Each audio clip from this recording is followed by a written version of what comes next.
ಸಮಗ್ರ ಶಿಕ್ಷಣ ಅಭಿಯಾನ. ಸಮಗ್ರ ಶಿಕ್ಷಣ ಅಭಿಯಾನದಡಿ PM ಶ್ರೀ ಯೋಜನೆಗೆ 5 ರಾಜ್ಯಗಳಿಂದ ತಿರಸ್ಕಾರ.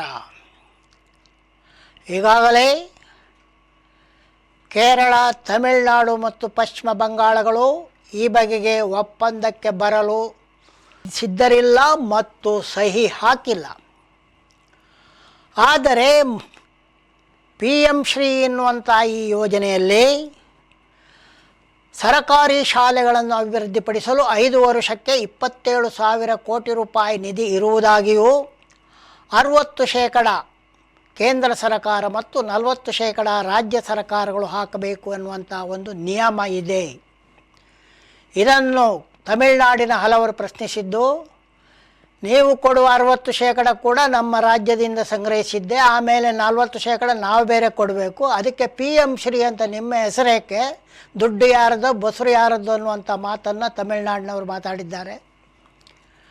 ಈ ನಡುವೆ ದಿಲ್ಲಿ, ಪಂಜಾಬ್ ಮತ್ತು ಪಶ್ಚಿಮ ಬಂಗಾಳಗಳಿಗೆ ಒಂದು ಕಂತಿನ ಹಣ ಸಂದಾಯವಾಗಿದ್ದು ಮುಂದಿನ ಕಂತನ್ನು ಕಳುಹಿಸದಿರಲು ಕೇಂದ್ರ ಸರ್ಕಾರವು ತೀರ್ಮಾನಿಸಿದೆ.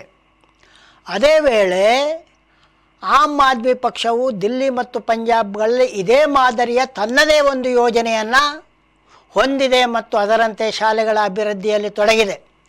ಒಟ್ಟಾರೆ ಸಮಗ್ರ ಶಿಕ್ಷಣ ಅಭಿಯಾನದ PM ಶ್ರೀ ಯೋಜನೆಗೆ ಕೇರಳ, ತಮಿಳುನಾಡು, ಪಶ್ಚಿಮ ಬಂಗಾಳ, ದಿಲ್ಲಿ ಮತ್ತು ಪಂಜಾಬ್ ರಾಜ್ಯಗಳು ಸಹಕಾರ ನೀಡಲು ತಯಾರಿಲ್ಲ ಎಂದು ಸ್ಪಷ್ಟಗೊಂಡಿದೆ.